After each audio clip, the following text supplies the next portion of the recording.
কিন্তু সেই যে রাজ্য সরকারটা 3 বার চলল 2011 থেকে এই 26 অবধি, শেষের দিকে 5-6 বছর সেখানে কিন্তু অনৈতিকতা বাসা বেঁধেছে। আরজি করের ঘটনাটা সম্পূর্ণরূপে আমার আস্থা, ভরসা, বিশ্বাসের জায়গায় আঘাত লেগেছে।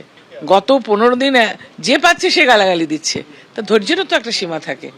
রাজনৈতিক দল তার মাহাত্ম্য হারায় বলে আমার মনে হয়। এবং আমি নেত্রী মমতা বন্দ্যোপাধ্যায়ের সঙ্গে আছি 40-42 বছর, এবং অনেকে বলছেন যে ক্ষমতায় নেই বলে আমরা এই সিদ্ধান্ত নিয়েছি। আমার কথা আমি বলি যে 2011-র আগে কিন্তু ক্ষমতায় ছিলাম না আমরা।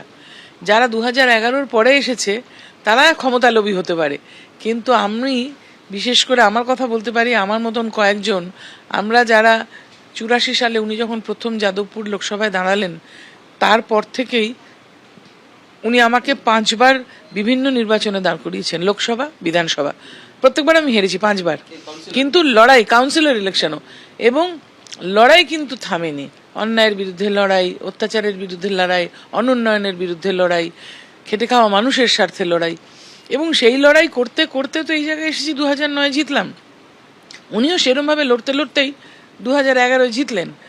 কিন্তু সেই যে রাজ্য সরকারটা 3 বার চলল 2011 থেকে এই 26 অবধি, শেষের দিকে 5-6 বছর সেখানে কিন্তু অনৈতিকতা বাসা বেঁধেছে, সেখানে কিন্তু অনুন্নয়ন বাসা বেঁধেছে, সেখানে নারী নির্যাতন বাসা বেঁধেছে, নাহলে আরজি করের মতো ঘটনা হয় না। আর যতটুকু আমি কিন্তু মাঝে মাঝে বলার চেষ্টা করেছি, মাঝে মাঝে আপত্তি জানিয়েছি, সেটা তো শোনা হয়নি। আর আরজি করের ঘটনাটা সম্পূর্ণরূপে আমার আস্থা, ভরসা, বিশ্বাসের জায়গায় আঘাত লেগেছে। কিন্তু আমি 2025-এ কিছু বলিনি কেন, আপনি জিজ্ঞেস করবেন একটু পরে। 2026-এ নির্বাচন, দলটা তিল তিল করে খেটে পরিশ্রম করে মার খেয়ে গড়ে তুলেছি। আজকে যে টুইটারে আমাকে গালাগালি দিচ্ছে, আমি যখন 96-তে ভোটে দাঁড়িয়েছি, 98-তে দাঁড়িয়েছি, 99-তে দাঁড়িয়েছি, 2001-এ দাঁড়িয়েছি, হেরেছি, তখন সে কোথায় ছিল? তখন স্কুলে পড়তো বোধহয় সেই মেয়ে। সে স্কুল থেকে এসে হঠাৎ করে উড়ে এসে জুড়ে বসে বিরাট নেত্রী হয়ে গেছে, তার গালাগালি শুনতে আমি রাজি নই। কিন্তু এটাও হলো, গত 15 দিন যে পাচ্ছে সে গালাগালি দিচ্ছে, তা ধৈর্যেরও তো একটা সীমা থাকে। আমি যখন খেটে খুঁটে এত বছর কাজ করে মানুষের স্বার্থে, মানুষের কাজ করব বলে এসেছি, মানুষের কাজ করতে পারছি না দেখে আমরা সবাই আলাদা বসার সিদ্ধান্ত নিয়েছি। আজকে দিদি আপনারা কতজন লোকসভা সাংসদ ছিলেন এবং কি সিদ্ধান্ত নিলেন সেখানে?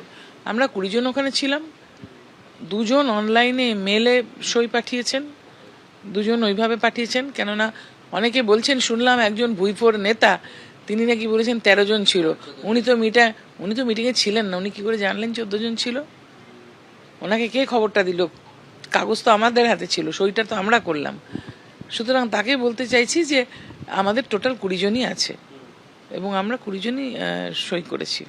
চিঠি কি চলে গেছে স্পিকারের কাছে? পৌঁছে গেছে, সেই সময় পৌঁছে গেছে চিঠি। কেননা এগুলো অত্যন্ত গুরুত্বপূর্ণ বিষয়। আমরা উন্নয়নের স্বার্থে, বাংলার উন্নয়নের স্বার্থে, বাংলার মানুষের স্বার্থে, যে মানুষ সম্পূর্ণভাবে এই নির্বাচনে আমাদের বিরুদ্ধে রায় দিয়েছে, সেই রায়কে মাথা পেতে নিয়ে আমরা আলাদা করে কাজ করতে চাইছি। এবিপি আনন্দ, এগিয়ে থাকে, এগিয়ে রাখে।